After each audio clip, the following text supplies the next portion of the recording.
안녕하세요. 니하오. 네, 따자하오. 네, 여러분 안녕하세요.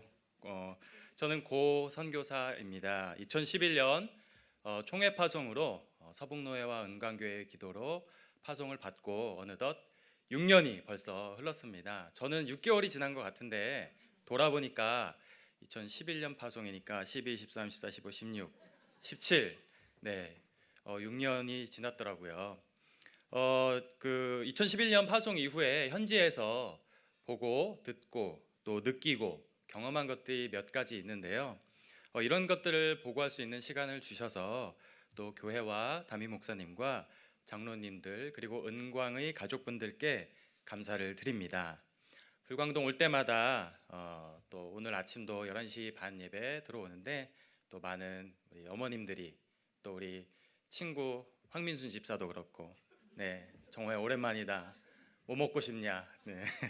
뭐 이런 얘기도 해주고 또 우리 장로님들, 집사님들 또 강장로님께서도 북경 요즘 상황 안 좋은 거 다 아시니까 또 여러 가지 또 격려의 말씀 해주셔서 저에겐 얼마나 힘이 되는지 모르겠습니다. 배려에 감사드리고요. 오늘 나눌 이야기 중에는 현지에 하나님께서 저희 가정을 통해서 교회를 세워주시기까지 많은 수고와 기도에 힘써주신 여성분들 몇 명을 소개해 드리려고 해요. 물론 이제 남성분들의 역할도 있습니다만 아직까지는 남성분들보다는 여성분들의 기도와 땀과 눈물이 좀 많았어요. 그 눈물의 바탕 위에 하나님이 교회를 세워주셨습니다. 다음번에 언젠가 방문하게 될 땐 남자분들의 이야기도 좀 할 수 있었으면 좋겠습니다. 네, 우리 왕소군 이야기를 좀 드리도록 하겠습니다. 후한 시대의 또 문학 작품을 보면 왕소군이라는 처자가 있었대요. 한나라 원제의 후궁입니다. 양갓집 딸로 태어나서 원제라는 임금의 후궁으로 들어가요. 어느 날 원제는 후궁의 앨범 제작을 명합니다. 왜냐하면 야, 후궁이 지금 100명인데 내가 기억을 못하잖아. 앨범을 만들어서 내가 좀 선택을 하게 해라. 이런 황당한 이런 명령을 합니다. 그래서 후궁의 앨범을 만들어줘요. 그런데 왕소군은 모연수라는 화가 작가에게 뇌물을 주지 않아서 앨범 제작 시 얼굴이 추하게 그려집니다. 다른 후궁들은 이렇게 뒷돈도 좀 찔러주고 불광동 빕스 상품권도 좀 넣어주고 하니까 이 모연수 씨가 아주 예쁘게 그려줬는데 왕소군은 가만 보니까 콧대가 너무 센 거예요. 그래서 모연수라는 화가가 괘씸하게 생각을 합니다. 야, 왕소군 너만 빈손으로 왔다 이거지? 어저께도 나 뇌물 많이 받았는데 괘씸한. 그래서 아주 얼굴을 추하게 그려줍니다. 그 즈음에 북쪽 흉노족의 추장이 방문하게 되는데 이 원제는 우호수단으로 후궁 중 한 명을 보내기로 합니다. 흉노족의 침입으로 고민하고 있던 황제는 이것으로 후궁을 줌으로써 화친수단을 삼기로 했어요. 그래서 흉노의 선우는 이제 당시 흉노의 임금의 호칭인데요. 이 선우에게 후궁 한 명을 드리지요. 그래서 앨범을 쫙 펴니다. 그래서 제일 못생긴 후궁을 드리려고. 그래서 그 앨범을 살펴보다가 나온 후궁이 바로 왕소군이었습니다. 이빨도 하나 이렇게 김 들어가 있고 코도 들창코를 그려놓고 실물과 너무 다르게 그린 거예요. 그래서 이 정도 후궁이면 내가 줘도 되겠다. 그래서 흉노족의 이 오랑캐족의 후궁으로 보내버립니다. 왕소군이 말을 탈 즈음에 원제가 보니 절세의 미인이어서 무릎을 치고 한탄을 합니다. 근데 어쩝니까? 이미 늦었는데 황제가 분노해서 이 화가 모연수를 그 자리에서 처형해 버립니다. 너 누가 앨범 이렇게 그리래? 예쁘잖아. 그래서 그 자리에서 처형을 해버립니다. 황당하죠. 그래서 왕소근은 흉노의 땅으로 시집을 갑니다. 북쪽 땅으로 시집 가서 흉노족과 편안하게 그 속에 잘 선교사처럼 녹아들고 흉노의 언어를 배우고 흉노의 음식 문화, 흉노의 말 타는 문화, 양고기를 먹는 문화에 익숙하게 됩니다. 그러면서 한나라와 흉노와의 우호에 큰 영향을 끼치는데 어느 정도로 영향을 끼쳤냐면 이 이후로 흉노 때문에 끊임없이 대륙이 힘들어했는데 왕소군 한 명의 시집으로 말미암아 흉노와 이 대륙의 땅 사이에 오랫동안 전쟁이 없었어요. 평안했습니다. 대륙과 흉노족 오랑캐 사이에서 왕소군이라는 여성이 사모 역할을 잘한 건지 여성 역할을 잘한 건지, 그래서 아주 전쟁도 없고 평안하게 이 나라에 샬롬이 있었다고 합니다. 흉노족에 섞여 살면서 왕소군이 외로울 때 시 한 편을 남깁니다. 그 시가 바로 춘내 불사춘입니다. 호지, 호랑캐호, 땅지, 무화초, 화초가 없다. 춘내, 뭐가 왔냐? 봄이 왔는데, 네, 중국말로 춘라이 부스 춘, 네, 후디 우화차오, 네, 오랑캐 땅에는 우화차오, 풀도 없고 봄이 왔는데 춘라이 부스 춘, 봄이 왔는데 봄 같지가 않구나라는 시를 왕소군이 남깁니다. 이런 거죠. 결혼해서 신혼인데 아직 아내가 남편을 볼 수가 없습니다. 지난주에 저기 결혼하고 신혼여행 갔다 왔는데 오늘도 야근이야? 내일도 야근이고 언제 우리 얼굴 보냐? 이럴 때 쓰는 시인 것 같아요. 봄이 왔는데 봄 같지가 않다. 결혼했는데 결혼한 것 같지가 않아. 결혼해서 신혼인데 남편은 또 아내 얼굴을 볼 수가 없는 겁니다. 또는 아내가 지금 결혼 한 달째인데 아내가 해준 밥을 아직 먹어본 적이 없어요. 자기야 오늘도 배달이야? 뭐 이렇게 아내한테 얘기를 하는 거죠. 그럴 때 쓰는 시인 것 같아요. 춘내 불사춘. 이거 뭐 결혼을 했는데 봄이 왔는데 봄 같지도 않고 뭐 아직도 이렇게 겨울이냐? 아직도 이렇게 춥냐? 선교지에 거주한 지 저희 가정은 7년째 되고 있습니다. 근데 아직도 타지 생활이 가끔은 외로워요. 저희 아내랑 24시간 있다 보니까 뭐 행복합니다. 네, 너무 감사합니다. 네, 이건 진심이고요. 거짓말은 아니고요.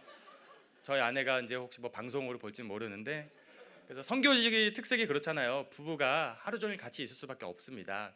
그러다 보니까 하나님께서 작년에 또 뱃속에 아이를 주셔서 지금 다음 주 수요일쯤에 아마 딸이 나온대요. 네, 중국에서 초음파 했는데 중국에서 니할 나 여자애라고 미리 알려주더라고요. 그래서 너무 감사한 마음으로 하나님이 또 선교지에서 위로하시는구나.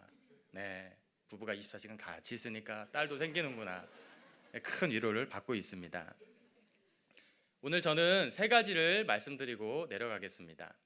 첫 번째, 중국, 제가 거주하고 있는 동북아 지역 북쪽입니다. 그쪽 지역에 한해서 그쪽 지역의 오늘은 어떤지 말씀을 드리고, 저희 가정이 있어서 어떻게 해서 중국을 품게 되었는지 그 과정을 잠시 말씀을 드리고, 마지막으로 하나님이 저희 가정과 교회와 교회에게 허락하신 세 가지 선물, 그것이 무엇인지 말씀을 드리고 내려가도록 하겠습니다. 내려갈 때 찬양을 하나 예전에 만들었던 찬양을 하고 내려갈게요. 괜찮죠?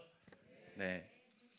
여러분 뉴스를 보셔서 많이 아시겠지만 현재 중국에서 없어진 것들이 몇 가지 있어요. 첫 번째, 송중기가 없어졌습니다. 네, 지드래곤이 없어졌습니다. 이게 무슨 말이냐? 네, 저희 동네 광고를 보여드릴게요. 저희 동네에 중국 브랜드 휴대폰 vivo라는 업체가 있는데, 이게 얼마 전까지만 해도 송중기가 아주 이 벽만한 광고판으로 송중기 사진이 있었거든요. 근데 어느 날 갑자기 사진을 없앴더라고요. 아마 한중 관계 영향 때문에 그런 것 같아요. 어느 날 갑자기 첫 번째 없어진 건 송중기고, 두 번째 없어진 건 지드래곤입니다. 지드래곤이 중국에서 어마어마한 돈을 받고 비달사순을 찍었어요. 광고를 찍었어요. 약간 지드래곤 이미지랑 좀 어울리는 것 같아요. 샴푸 이렇게 좀 향기 나는 샴푸, 이렇게 포스도 좀 잡아보고 포즈도 잡아보고, 이 광고도 내렸습니다. 모델을 바꿨습니다. 이거는 제가 한국 오기 전날 마트에 갔다가 찍은 사진입니다. 원래 이 감자칩의 모델은 전지현 씨였어요. 예, 엄청 많이 팔리는 감자칩입니다. 전지현 씨였는데 지금 갑자기 다 사라지고 탕웨이라는 배우의 모델로 바뀌었어요. 네, 그러니까 제가 지금 무슨 말씀을 드리는지 아시겠죠? 한중 관계가 이렇게 된 이후에 한국 연예인 사진들, 광고 이런 것들이 없어지기 시작했어요. 그리고 두 번째 없어진 것이 한국 간판입니다. 한국어 간판입니다. 이렇게 뭐 예를 들어서 조선족 분들이 많이 거주하는 곳이나 아니면 한족 분들이 많이 거주하고 있는 곳이라 할지라도 워낙에 지금 한국 화장품, 한국 뭐 복장, 한국 K-팝 이런 게 인기가 중국에서 너무 많다 보니까 한국 간판 달아놓으면 장사가 좀 된다라는 인식이 좀 있는 것 같아요. 근데 이제 이 한국 간판에다가 헝겊을 덮어놨더라고요, 동네. 그러니까 워낙 지금 한중 관계가 그러다 보니까 한국 간판을 내세워서 이득이 될 게 없다라고 판단을 했던 것 같습니다. 두 번째 없어진 것이 한국어 간판이고요. 그 다음에 세 번째 없어지고 있는 것이 바로 선교사입니다. 한국 뉴스에도 나왔지만 동북 쪽에 저기 제가 사는 곳보다 더 북쪽으로 올라가면 많은 선교사님들이 열심히 일하고 계셨었는데 저희 통합 측 선배님들도 많이 계셨었는데 그분들이 큰 어려움을 겪었어요. 그래서 지금 그분들은 중국에서 더 이상 계시지 못하게 되었습니다. 많이 기댔던 선배님들이고 저보다도 훨씬 10년 전, 15년 전, 지금보다 더 척박할 때 중국으로 파송되어서 사역을 하고 계신 선배님들이었는데 어느 날 갑자기 그 삶의 터전을 정리당했습니다. 네, 이 선배님들의 생활뿐만 아니라 이 선배님들을 파송했던 파송 신앙 공동체의 재정 상황도 어려워지면서 지금 많은 선배님들, 선생님들의 사역이 정리되었습니다. 이건 개인적으로 많이 안타까운 부분이라고 생각이 됩니다. 2011년 제가 이 자리에서 총무님 모시고 파송식 하는 그 때만 하더라도 정말 너무나도 큰 꿈을 갖고 있었습니다. 파송되는 지역에서 열심히 눈물로 땀으로 이렇게 뿌려야 되겠구나. 그리고 또 그때 총무님 나오셔서 해주셨던 말씀이 한국이 미국에 이어서 세계 선교에 얼마나 많은 부분을 감당하고 있는지, 전 세계 두 번째로 많은 선교사를 해외에 파송하고 있는지에 대해서 자세하게 설명을 해주셨습니다. 지금은 근데 그런 거를 생각할 수 없는 상황이 돼버렸습니다. 물론 현지의 어려움도 있지만 또 하나는 한국의 좀 이게 마인드의 문제인지 아니면 그만큼 한국 사회가 더 이상 재정적으로 그분들을 감당할 수 없을 만큼 다운되어서 그런 건지 이제 더 이상 오는 사람도 없고 아마 보내겠다는 곳들도 별로 없는 것 같아요. 제가 2011년에 예장 통합에서 제가 있는 지역으로 파송된 이후에 아직까지 제 뒤로는 온 사람이 없습니다. 아직까지 저는 막내입니다.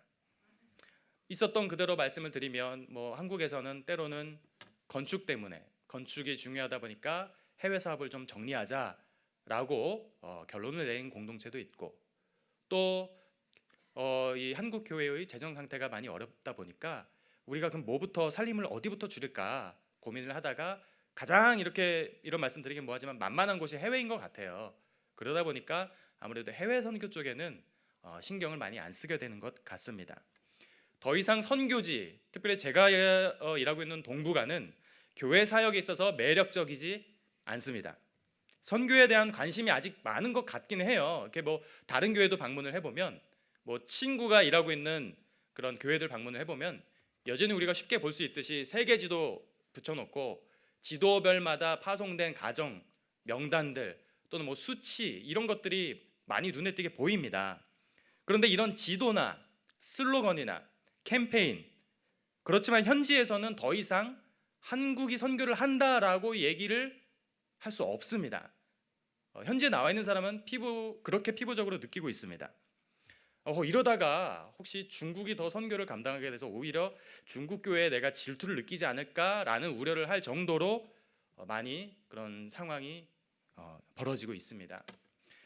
중국의 오늘을 말씀드리면 그렇습니다. 그간의 사드 배치 관련 압박 일지를 정리해 보면 작년에 2016년도에 우리나라 골프장 부지에 롯데 골프장인가요? 그게 거기 배치를 결정했다면서요. 그 이후에 이제 한국 연예인의 광고, 드라마, 영화 출연 이런 것들을 제한했습니다. 그래서 제한하다 한 한국한 명령령자를 해서 한한령이라고 발표를 했습니다. 한국을 제한하는 거죠. 한국 모델들을 제한하는 거죠. 네. 시엔한링이라고 말합니다. 제한하다 한자를 써서. 그런 한한령이 벌어지고 있고 2016년 12월 같은 경우엔 이제 전 세계적으로 전기 자동차가 많이 이제 나오고 있잖아요. 중국도 마찬가지입니다. 세계 각종 브랜드의 전기차 최대 격전지가 이제 중국인데 시에서 자동차 보조금을 줘요. 전기차를 사면. 근데 자동차 보조금 지급 차량 모델 중에 삼성 브랜드 SDI 브랜드의 배터리나 LG 화학의 배터리를 장착한 차량들은 배제시켰습니다. 그래서 아마 이제 제가 그 기업에서 일하는 분 얘기 들은 바로는 LG 같은 경우는 아마 이 한번 캔슬을 받으니까 공장 설비를 처음부터 다시 해서 배터리를 만들어야 될지도 모른다라는 얘기를 하더라고요.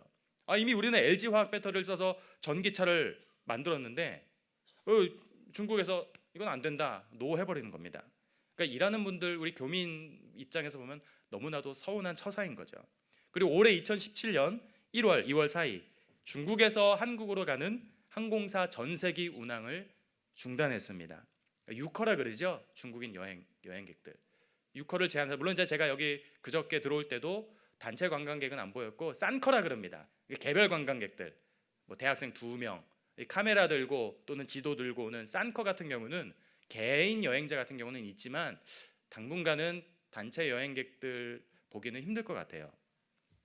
그리고 여러분이 TV에서 보셨다시피 엘마트 같은 경우는 소방 점검을 명분으로 문을 잠근 상태입니다. 저희 동네에도 아주 큰 엘마트가 하나 있는데 얼마 전에 지나가다가 이렇게 보니까 다 걸어놨더라고요.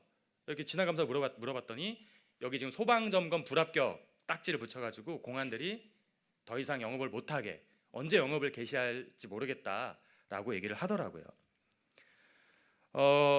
저희 교회에서 저희 교회를 다니는 중소기업에서 근무하시는 남자 성도분이 한 분 있는데, 그분이 이제 한국 현대자동차 협력업체 직원입니다. 그러니까 중소기업인 거죠. 협력업체 직원인데 그 협력업체 회사에 그 건물 위에 필요침이 있어요. 근데 그 1년에 한 번씩 정기 점검을 받아야 된다라고 하는데, 얼마 전에 이제 담당자들이 와서 필요침 점검 잘못됐으니까 벌금, 뭐 예를 들면 6만 위안, 7만 위안, 한 번 벌금에 그러면은 한국 돈은 한 1,100만 원, 1,200만 원 그 정도 되나요? 그렇게 지금 한국 기업들은 계속 벌금, 영업의 어려움, 이런 것들로 인해서 한인들과 저 같은 사역자뿐만 아니라 교민 사회도 굉장히 지금 많이 위축되고 있는 상황입니다. 그래서 이틀 전에 북경 공항으로 택시를 타고 올 때 저도 이렇게 막 말을 조금 하면은 다 억양이 티가 나니까 한국인인 티를 안 내려고 말을 안 하고 있었어요. 그래서 운전기사 아저씨가 어디 가십니까? 그래서 공항으로 데려다 주세요. 그랬더니 제 억양을 딱 듣더니 혹시 외국인입니까? 그러는 거예요. 그래서 한국인이란 말 할까 말까 하다가 한국인입니다. 그랬더니 껄껄껄껄 웃더라고요. 다행히 뭐 해코지하진 않았는데 저는 이제 한국인입니다라고 하면은 작년 같은 경우만 해도 막 너네 한국인들 화장품 유명하지 않냐? 너네 뭐 빅뱅 유명하지 않냐? 이랬는데 요즘에는 조금 많이 몸살이게 되는 것 같습니다. 이런 부분에 있어서 현지 교민들 또는 기업을 하시는 분들, 그리고 저 같은 이런 일을 하는 사람들은 어려움을 겪고 있습니다. 중국을 품기까지 말씀을 좀 드릴게요. 2011년 파송을 받았다고 제가 말씀을 드렸습니다. 그 6년 전이 7년 전이 한 생생하게 기억이 나요. 그 파송을 받고 짐을 싸고 장모님이랑 저희 아내랑 이제 아들 손잡고, 그리고 뱃속에 있었던 둘째 데리고 인천공항으로 들어갔는데, 그때 장모님이 얼마나 눈물을 흘리시던지 지금 생각해 보면 너무 지금 생활이 익숙한데 그 당시만 해도 되게 좀 마음이 좀 그렇더라고요. 장모님 막 눈물 흘리시지, 또 저희 아내 엄마 보고 또 막 울지. 저는 중간에서 빨리 들어갑시다 이렇게 하고. 네. 근데 어쩝니까? 떠나야 역사가 일어납니다. 제가 성경을 보니까 아브라함도 본토 친척 아비집을 떠났습니다. 떠나지 않았으면 오늘날의 이스라엘이 있었겠습니까? 요셉도 이집트로 자의반 타의반, 아니 형제들과의 그런 얽히고 설킨 관계 속에서 이집트로 떠나게 되는데, 거기서 IMF를 맞은 가나안 민족을 구원할 총리가 될 줄 누가 알았겠습니까? 그래서 요셉이 이렇게 고백하지 않습니까? 나를 이리로 보내신 분은 하나님이시오, 당신들이 아닙니다. 요셉도 떠날 때 역사가 일어났습니다. 모세도 익숙했던 곳을 떠났던 사람입니다. 모세도 익숙했던 왕궁을 떠나서 미디안이라는 광야로 갈 때 하나님이 그 사람을 쓰일 만한 그릇으로 준비시켜 주셨습니다. 떠나지 않았다면 그런 열매가 없었을 거예요. 저도 많이 외로울 땐 있었지만 지금 돌아보면 똑같은 상황이 벌어진다 그래도 똑같은 결정을 내릴 것 같아요. 떠나지 않았다면 제가 오늘 말씀드릴 세 가지 열매, 교회, 다문화 유치원, 한글학교, 요 세 가지 열매를 저희 가정이 맛볼 수 있었겠습니까? 떠나지 않았다면 제가 나중에 천국 가서 하나님이 야, 너 내가 목사로 이 땅에 보냈는데 너 뭐 했니? 라고 물어보실 때 제가 글쎄요, 별로 한 거 없는 것 같습니다 라고 말씀드리면 얼마나 제가 민망하겠습니까? 지금 그래도 세 가지는 말씀드릴 수 있을 것 같아요. 하나님 중국에 가라고 하셔서 제가 갔지 않습니까? 교회 세우라고 하셔서 교회 세웠습니다. 다문화 유치원 세우라고 하셔서 다문화 유치원 세웠습니다. 한글학교 세우라고 하셔서 한글학교 세우지 않았습니까? 하나님 됐죠? 뭐 이 정도는 제가 그래도 감히 창조주께 말씀을 드릴 수 있을 것 같아요. 처음부터 제가 선교지를 품었던 건 아닙니다. 처음에 제가 좀 가정을 좀 떠나보고 싶다라고 처음 마음을 먹었던 건 고등학교 때였어요. 근데 저희 아버지가 제가 초등학교 저학년 때는 광화문에서 일을 하셨는데, 광화문에 이제 옛날에 광화문 사거리 근처에 보면은 옛날에 경남관광이라는 그게 있어요. 근데 지금도 있는지 모르겠는데 덕수 초등학교 근처인데, 그 근처에 아버지가 신문사에서 근무를 하시다가 저희 아버지가 좀 성격이 야, 누구 밑에서 나 일하기 싫다, 뭐 누구 명령 듣기 싫다, 뭐 이런 성향이 좀 있으셔서 경남관광 근처에 가게를 하나 내셨습니다.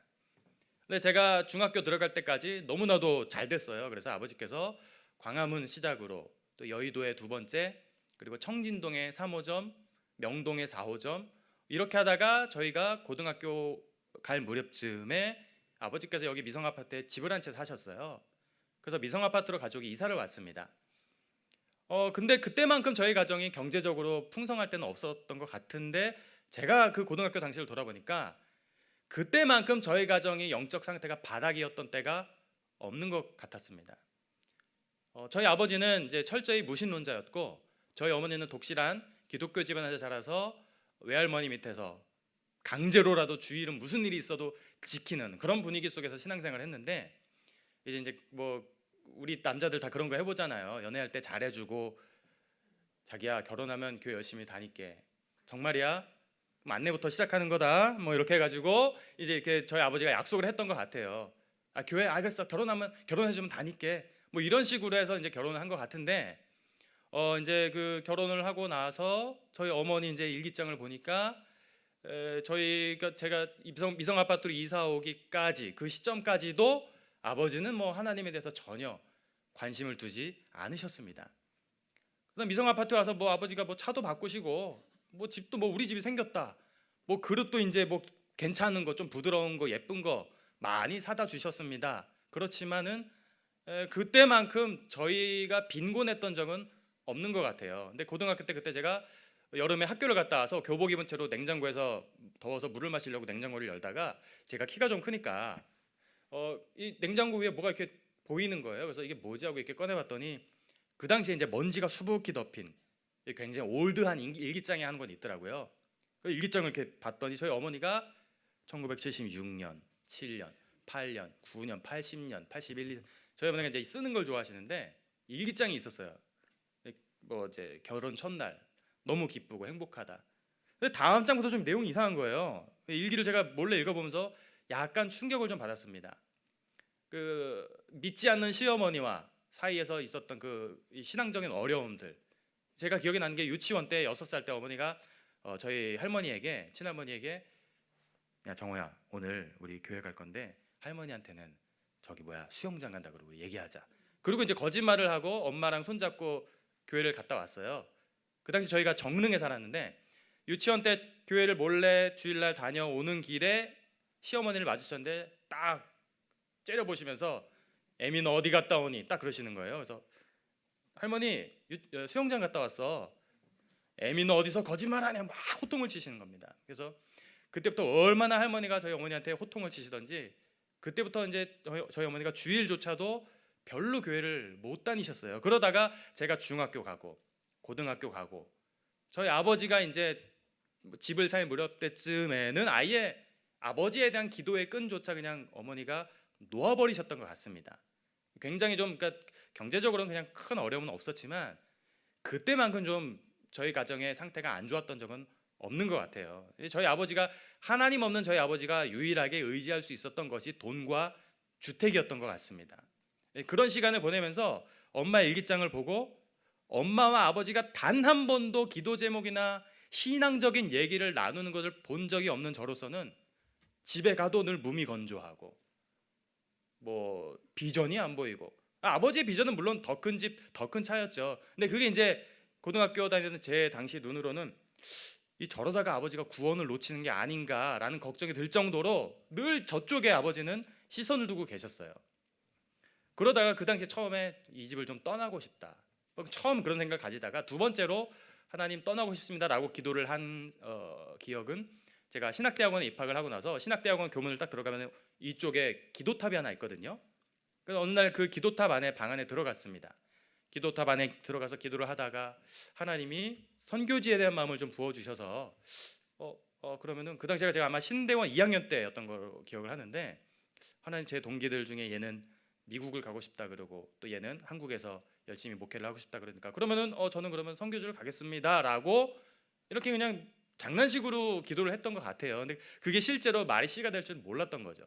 그리고 이제 잊고 살았습니다. 잊고 살다가 제가 신대원 졸업반이 되면서 2010년에 제가 졸업을 했는데 그 당시에 이제 동네에 있었던 교회 기도실을 찾아서 기도를 하기 시작했어요.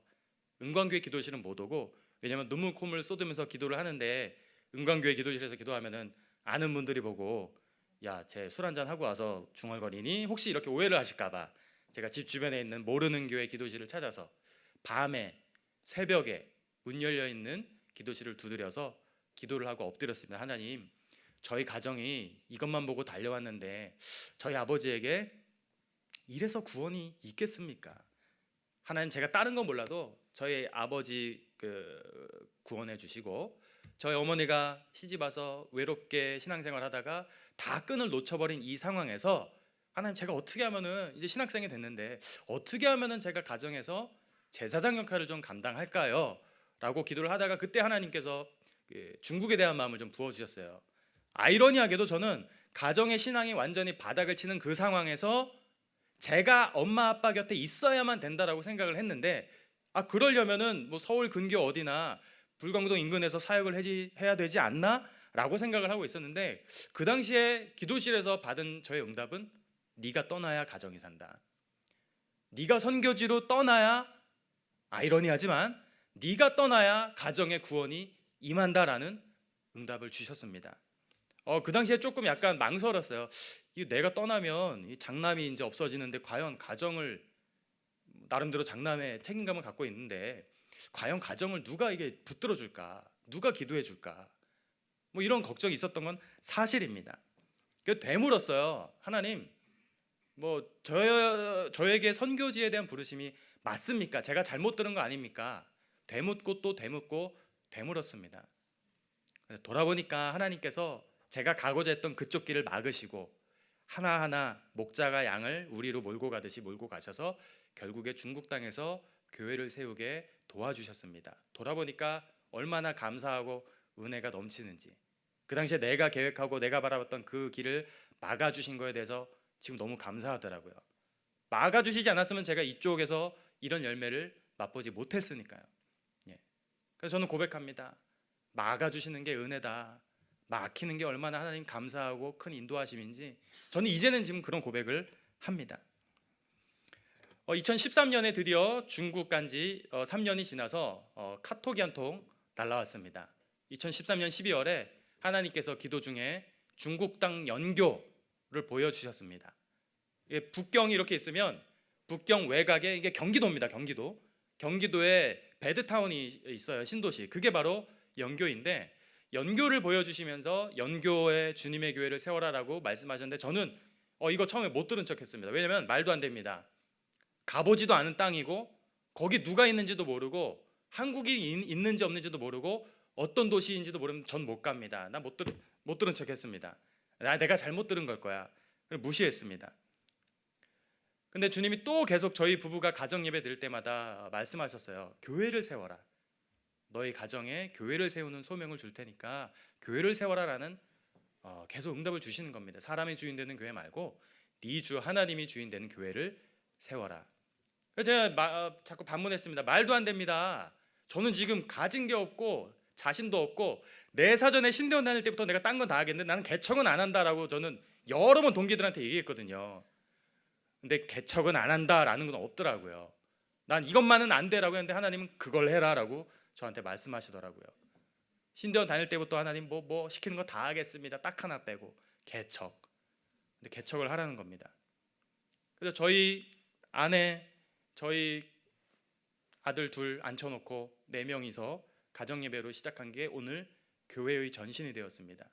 근데 이런 응답을 받고도 불안해서, 왜냐하면 교회를 맨입에 이게 됩니까? 제 인간적인 짧은 생각으로, 아니 하나님 도대체 맨 땅에 헤딩하는 게 되겠습니까? 그때 하나님이 꿈에 공장을 하나 보여주셨어요. 그 공장이 바로 자동차 공장이었습니다. 야, 너 그냥 나 믿고 따라와라. 네 계산이 맞냐 내 계산이 맞냐, 네가 갈 곳을 보여주겠다. 그러면서 꿈에 그 어떤 아저씨가 제 손을 잡고, 고 선생 그 예배드릴 장소를 알려줄게라고 해서 데려가는데, 꿈에 너무나도 지금 생생합니다. 한국에서 꿈을 많이 꾼 적이 없는데 지금도 너무 생생한 게, 예배 장소라고 저를 인도해 준 그 지역이 바로 자동차 공장이었어요. 그래서 제가 꿈에서 무슨 자동차 공장에서 예배를 드리나요? 라고 물었던 기억이 납니다. 저희 아내가 그 당시에, 저희 아내도 계속 꿈을 꿨었어요.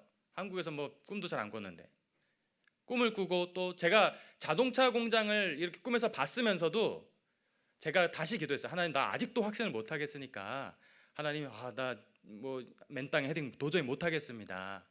다시 한번 저에게 뭔가 좀 확신을 주세요. 확신을 주시지 않으면 제가 개척은 도저히 할 용기가 없습니다 라고 했는데, 다음날 꿈에 또 똑같은 아저씨가 나온 겁니다. 똑같은 아저씨가 나와서 저한테, 어제 보여줬는데 빨리 개척 장소 안 알아보고 뭐해? 한마디 하고 딱 가시는 거예요. 그래서 꿈에서 깨서 이게 너무 황당해서, 아니야, 나 이것도 아닐 거야, 이것도 그냥 우연의 일치일 거야. 그리고 아내한테 꿈을 얘기를 했더니 아내가 먼저 저한테 얘기를 했어요. 여보, 개척합시다.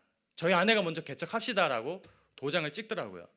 그때 저희 아내가 택시를 탔는데, 택시 중국인 기사 아저씨가 막 중국어로, 요즘에 부동산 시장이 북경 외곽에 여기가 들썩인다며, 그러면서 저희 아내한테 이렇게 운전대를 잡고 뒤를 돌아보면서 뭐라고 얘기했냐면은, 당신 연교 알아? 그러는 겁니다, 이 기사 아저씨가. 그래서 저희 아내가 깜짝 놀라서 3일 사이에 연교를 3번을 본 거예요. 자동차 공장 연교에 있는 거. 그리고 꿈에서 왜 개척 장소 안 알아보냐? 그리고 택시 탄데 택시 아저씨가 중국인이, 너 연교 아냐? 이러니까 이거는 제가 해야 되겠구나. 그래서 연교로 이사를 갔습니다. 이사를 갔는데 그 당시에 현대 주재원으로 와 계셨던 한 집사님 부부께서 따라왔어요. 뭘 믿고 저를 따라오셨는지 모르겠는데, 그 안정적인 주재원적인 삶을 내려놓고 개척을 돕고 싶다고 따라왔어요. 그래서 그 부부의 도움으로 연교에서 개척 장소를 알아보기까지 1년을 버틸 수 있었습니다. 그러니까 하나님이 붙여주신 거죠. 여기서 살아남으라고. 그 부부의 도움이 아니었으면은, 근데 이게 참 하나님 때로는 원망스러운 게, 개척 장소 다 알아보고 개척 시작한 첫 예배 드리니까 여의도 본사에서, 현대에서 전화 와가지고 주재원 내려놓고 이제 본사로 들어오십시오. 그래서 개척 첫 예배 드리고 가셨어요. 그 부부는. 저희는 그 부부만 의지하고 개척을 했는데, 이거 도대체 이건 어떻게? 그래서 다시 저희 가족 4가족만 덩그러니 남게 됐습니다. 그 개척을 도와주신 집사님도 유일하게 북경에서 7년 동안 머무르신 분이에요. 보통 주재원이 북경에서 4년 아니면 5년이거든요. 5년 넘긴 주재원이 없었어요. 근데 그분도 7년 동안 계시면서, 도대체 하나님이 왜 주재원으로, 이게 중국 너무 힘든데 7년 동안 여기 남게 하시는지 모르겠다라고 저한테 말씀하셨는데, 이제 개척 첫 예배 딱 드리고 나니까 하나님이 한국으로 보내시더라고요. 제 생각 같아서는, 하나님 이거 개척 잘 되려면 이분 남겨주셔야지 왜 보냅니까? 계속 이렇게 하나님한테 항의는 했는데, 모르겠습니다. 하나님의 뜻은 저보다 더 멀리 보시니까 다 뜻이 있으셔서 보내셨겠죠. 그렇게 해서 개척을 하게 된 겁니다. 그래서 제가 저를 파송해 준 본부에, 종로에 전화를 해서, 이 지역에 제가 교회를 세우고 싶습니다. 허락해 주십시오. 그랬더니 그 지역은 아직 예정통합에서 단 한 번도 선교사님이 파송된 적이 없는 지역입니다. 개척하십시오. 그래서 은강교회 기도와 그리고 그 본부의 허락으로 연교회 교회를, 그리고 첫 발을 내딛게 되었습니다. 앞선 사람의 발자국은 내 거 아니잖아요. 제가 어떻게 보면 첫 발자국을 찍은 영광을 누리게 된 겁니다. 하나님께 지금 너무 감사한 것뿐이죠. 저희 가정을 첫 열매로 쓰셨으니까. 공장 보여주시고, 사인 보여주시고, 아저씨 꿈에 나타나고, 이렇게 저희 가정에 확신 주시려고 그때 막 부어주셨던 것 같아요. 제가 너무 불안해하니까. 연교에는 문제가 여러 가지 있습니다. 많은 교민들이 외로움과 우울증으로 어려워하고, 왜냐하면 타지 생활이 힘든데 영교 지역도 워낙 공기도 안 좋고 하늘도 회색이고 많이들 우울해하는 것 같아요. 이단이 많습니다. 신천지가 많아요. 신천지가 저보다도 먼저 거기 가 있더라고요. 그래서 제가 이제 개척하고 나서 얼마 안 있다가 모르는 번호로 전화가 왔는데 우리말을 하면서 저보고 신앙 상담을 좀 하고 싶다고. 제 연락처 어떻게 알았습니까? 네, 신앙 상담 해드리죠. 저는 잘됐다, 성도 한 명 오는구나. 그리고 이제 딱 만났는데 저한테 신천지 전도를 막 하는 겁니다. 네, 저보다 앞서서 파송을 받아서 거기 가 있더라고요. 이 현지에 있는 이 이단의 문제가 심각합니다. 그리고 또 이제 현지에 한국과 너무 동떨어져 있다 보니까 또 기혼자들의 성 문제, 이런 것들로 사회가 많이 어지러워져 있습니다. 그리고 한중 관계가 많이 안 좋고 거기다가 엎친 데 덮친 격으로 한인 사회도 분열이 좀 있었어요. 그 지역이 바로 연교입니다. 그러니까 쉽게 말하면 그 H 자동차의 파송된 주재원적인 삶을 누리는 분들과 2차, 3차 협력 업체에서 일을 하시는 분들과의 하이어라키라 그러나요? 이 계급 차이가 있어요. 본인들이 느끼는. 그러니까 이제 이쪽에서는 그렇게 생각하지 않는다 할지라도 우리는 2차 벤더구나. 우리는 3차 벤더구나. H자동차 1차 벤더, 2차 벤더, 3차 벤더, 이런 식으로 계속 납품을 받고 있는데 이 엄마들 사이에 이 비교 의식이 너무 심해요. 그래서 제가 이제 개척하고 처음에 엄마들이 한 명, 두 명 왔을 때 이 문제를 도대체 어떻게 해결해야 되나. 교회는 한 공동체인데 한 여자 성도부는 총경리 아내입니다. 한 여자 성도부는 주재원이에요. 대기업. 이 여자 성도부는 1차 벤더고 저쪽 여자 성도부는 2차 벤더입니다. 그러니까 서로 못 섞이는 거예요. 그러니까 이런 교회에 여러 가지 교회 안에 있었던 마치 고린도 교회를 보는 듯한, 교회 안에 다들 자기 자랑으로 다니게 되고 언니 나는 1차 벤더인데 언니는 몇 차야? 이런 거 물어보고 그 속에서 오는 박탈감과 비교의식 때문에 초반에 많은 애를 먹었습니다. 이제 세 가지 선물을 좀 말씀드리도록 하겠습니다. 이렇게 해서 하나님께서 교회를 세워주셨고 유치원이 이렇게 이제 저희 아내가 수고를 많이 해줘서 유치원이 시작이 되었습니다. 유치원을 하게 된 계기는 저희 아들 때문에 시작하게 됐어요. 아들이 중국 유치원을 갔는데 많이 아팠어요. 너무 많이 아프고 막 원인을 모를 정도 얼굴이 심하게 붓고 그래서 물어봤더니 이 중국인 선생님이 네 아들 유치원에서 한 끼도 못 먹는다 이러는 거예요. 그러니까 이제 입맛에 안 맞아서 그랬던 건가 봐요. 이제 아침 간식으로 이렇게 만두 나오고 점심으로 이렇게 빵이랑 만두 나오고 하는데 그 만두가 이제 애들이 먹기엔 조금 안 맞았는지 오후까지 얘가 아무것도 못 먹고, 그래서 오후에 4시에 애를 데리러 가면 허겁지겁 막 미친 듯이 애가 밥을 먹고, 그래서 아내랑 상의를 하다가 이거 안 되겠다, 이거 여기 유치원을 계속 보내야 되냐 이런 고민을 하고 있는데 아내가 기도하다가 사진 한 장을 봤어요. 사진 한 장을 딱 봤는데 아내가 아이들 여러 명을 이렇게 데리고 있는 사진을 딱 보는 순간 아내가 이게 뭐지? 이게 무슨 사진이지? 그러다가 아내랑 저랑 기도를 하다가 그러면 하나님 혹시 뜻이 있을 수 있으니까 우리 애들 데리고 이렇게 집에서 홈스쿨링, 말이 좋아 홈스쿨링이지 그냥 1교시 시장 탐험, 2교시 중국 초등학교 근처 가게 가서 껌 사 먹기, 3교시 자전거 타기 이런 거였거든요. 근데 이제 비슷한 어려움을 겪은 아이들 한 명, 두 명이 오면서 지금은 저렇게 사진에 보시는 바와 같이 여러 명의 아이들이 저희 유치원을 오게 되었습니다. 이게 하나님의 두 번째 선물이에요. 하나님이 보여주신 대로 다문화 유치원, 여기에는 한국인은 적고요, 중국인 그리고 다문화 가정, 한중 커플들, 그리고 이제 우리 교포분 자녀들, 이런 분들이 함께하고 있습니다. 여기 이게 이제 두 번째 사진이고 저희 다리 꼬고 있는 게 저희 아들이고요, 회색 옷. 여기 이제 우리 선생님들 아이들이고 왕빙빙 교사와 또 옆에 이쪽에 한족 선생님, 맨 끝에 있는 분은 교포 선생님. 저희 아내는 다문화 유치원에서 이제 원장 역할을 하고 있습니다. 그리고 이건 이제 한글학교, 세 번째 선물은 한글학교입니다. 하나님께서 한글학교를 선물로 주셨는데 이것도 사실 처음에 그 지역 사회의 요청으로 인해서 자생적으로 설립이 된 겁니다. 제가 한글학교를 하려고 그래서 한 건 아니고 이게 유치원을 하다 보니까 한중 커플 부모님들 고민은 언어인 거예요. 엄마가 중국인이고 아빠가 한국인인데 아빠랑은 애가 대화가 없어서 그런지 몰라도 애들이 중국어밖에 안 해. 그래서 야, 이거 고민이 심각합니다. 제가 아빠가 한국인인데 아빠랑 한마디도 애가 안 합니다. 중국어만 합니다. 어떻게 한국어 교육 좀 안 되겠습니까?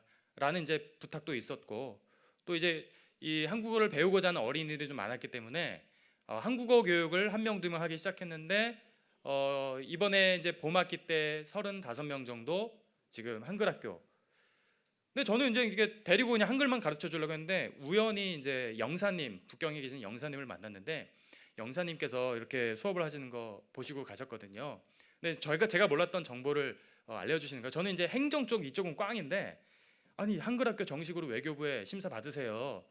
조언을 해주시더라고요. 그래서 외교부에서 공무원 두 분께서 오셔서 심사를 하셨습니다. 교실은 실제로 있는지, 실제로 수업은 어떻게 하고 있는지, 그리고 교사는 어떤 분들인지, 아이들은 몇 명이 되는지 이렇게 다 체크를 하고 가시고, 저를 만나뵙고 교장 선생님이 젊으시네요. 뭐 교장 선생님 뭐 배우셨습니까? 전공은 뭡니까?부터 해서 막 얘기를 하다가 외교부에서 심사를 좋게 받는구나, 통과되겠구나 했는데 뭐 교장 선생님 우리 저기 또 한글학교 시작되니까 제가 식사 살 테니까 같이 식사하시죠. 그래서 제안하셔서 그 공무원분과 함께 식사 나눈 자리에서 그분께서 맥주를 시키더라고요. 그래서 죄송합니다, 저는 맥주 안 먹습니다. 그랬더니 아니 왜요, 한잔 하시죠. 이게 축하하는 자리에 제가 사실은 이런 신분입니다. 그랬더니 목사님이세요? 그러더니 이거 목사님이 운영을 할 수 있을까 해가지고 또 막 이렇게 하시는 거예요. 그래서 속으로 또 뭐 안 되겠구나 싶었는데 다행히 한국에 가시고 나셔서 한 3주 후인가 연락이 왔어요. 축하드립니다. 외교부 소속의 교장으로 정식 승인이 되었고 2016년 첫 번째로 대한민국 외교부 소속의 한글학교가 되었습니다 라고 통지를 받았습니다. 이게 세 번째 선물이에요. 여러분 그냥 가서 묵묵히 버티고 앉아 있으니까 하나님이 알아서 교회 세워주셨죠. 유치원 세워주셨죠. 한글학교 세워주셨죠. 저희 부부가 한 일이라면 그냥 가서 영교에 그냥 자리 잡고 앉아 있었던 것 뿐입니다. 선교의 주체는 하나님이십니다. 제가 6년 그 개척 이후에 6년을 보내면서 깨달은 거 한 가지는 하나님에게 있어서 재정의 문제는 가장 나중 문제구나라는 것을 깨달았습니다. 제가 제일 먼저 고민했던 게 그 문제였고 하나님 도대체 개척은 뭘로 합니까? 라고 따졌었는데 이제는 조금 고백은 할 수 있을 것 같아요. 성도에게 있어서 이거는 가장 미약한 문제이구나. 하나님이 선교를 하실 때 이 재정 문제는 가장 하나님에게서는 낮은 문제이구나라는 것을 깨닫게 되었습니다. 개척할 때 주셨던 말씀은 마가복음 말씀이었습니다. 우리 마가복음 말씀을 우리 같이 한번 읽어보도록 하겠습니다. 마가복음 말씀 2장 17절입니다. 우리 같이 한번 읽어볼게요. 시작. 예수께서 들으시고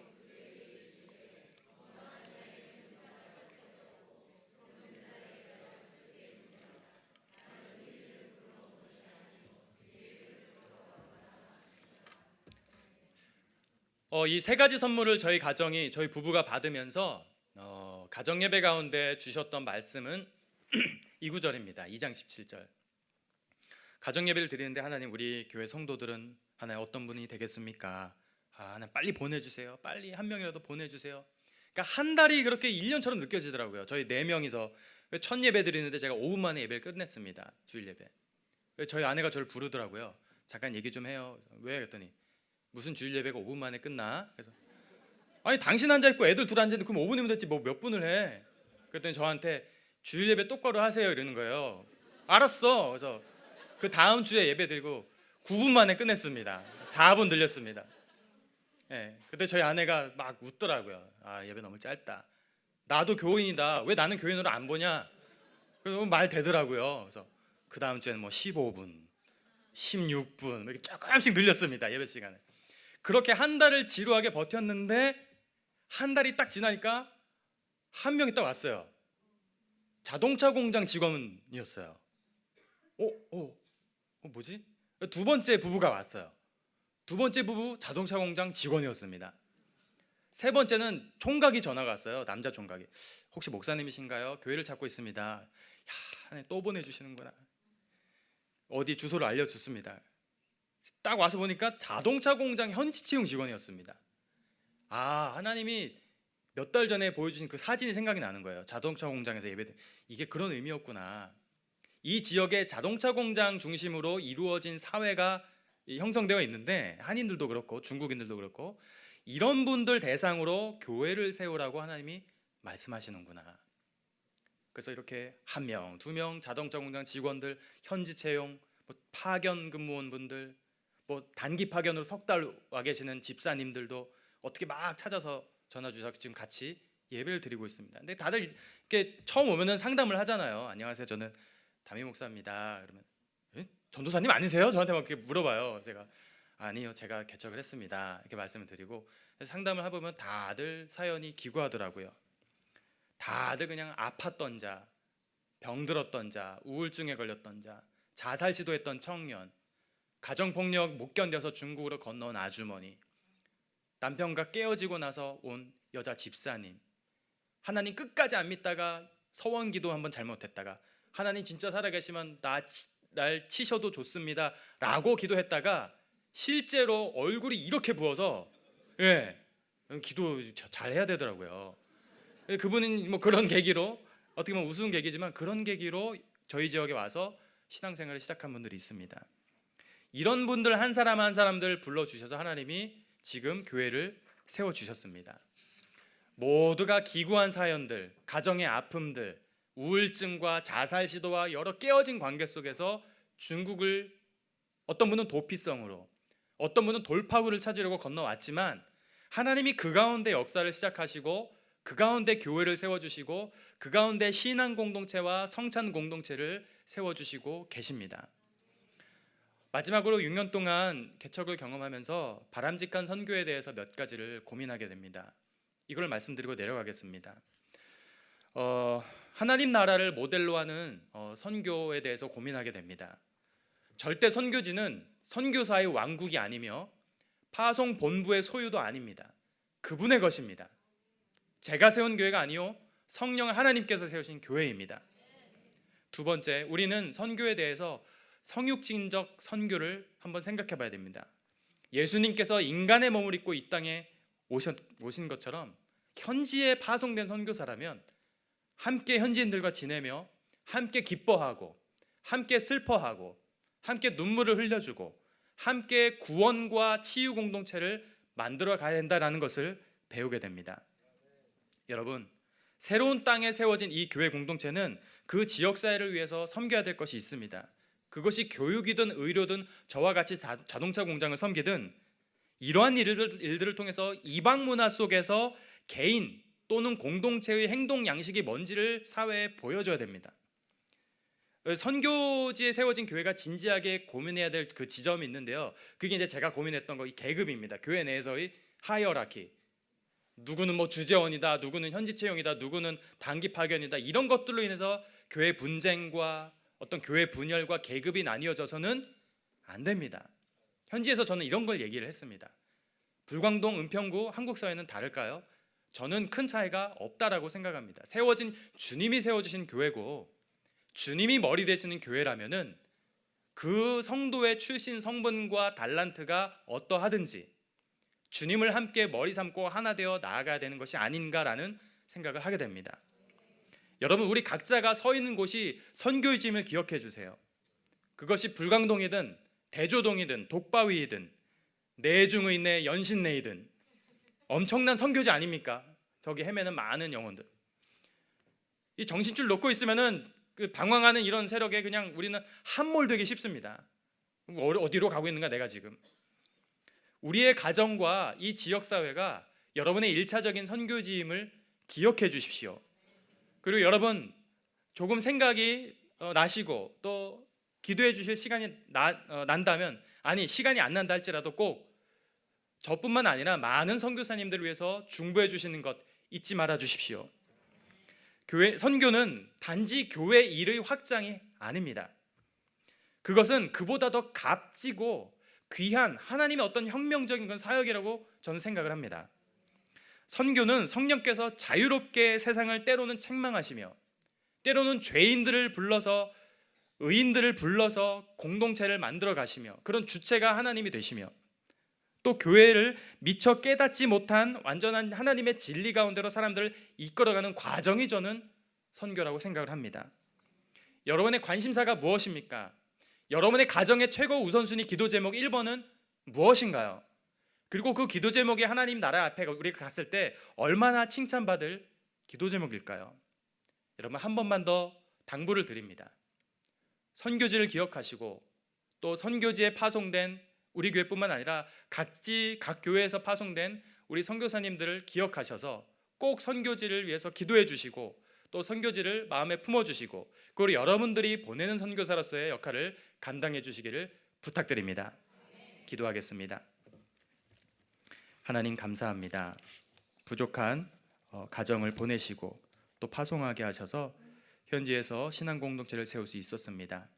하나님께서 행하신 모든 일들 찬양하오며 하나님, 보냄받은 선교사이든 보내는 선교사이든 한 마음으로 하나님 앞에 서게 도와주시옵소서. 예수님의 이름으로 기도드립니다. 아멘.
사람을 보내며 교회를 세우는 하나님,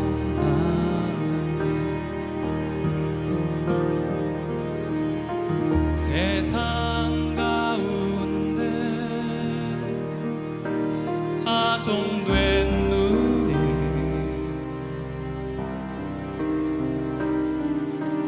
어두운 세상에 샬롬을 완성해 나가리. 창조주 되신 성부 하나님, 성육신 하신 성자 예수님, 탄식이 가득한 선교지 가운데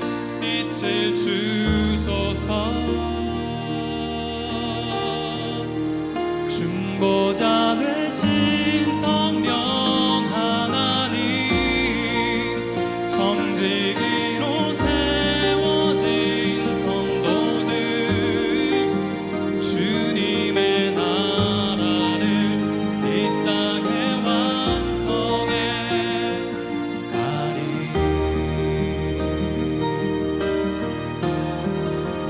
창조주 되신 성부 하나님 성육신 하신 성자 예수님 간식이 가득한 선교지 가운데 빛을 주소서 중보자 되신 성령 하나님 정직이로 세워진 성도들 주님의 나라를 이 땅에 완성해 가리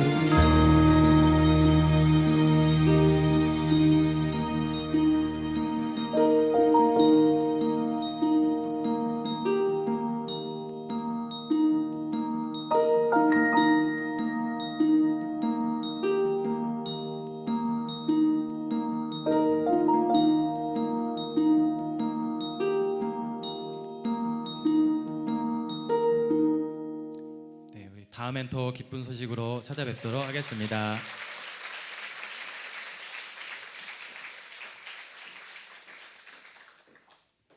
선교사님 혹시 이 곡 중국 분고 직접 작곡하신 거죠?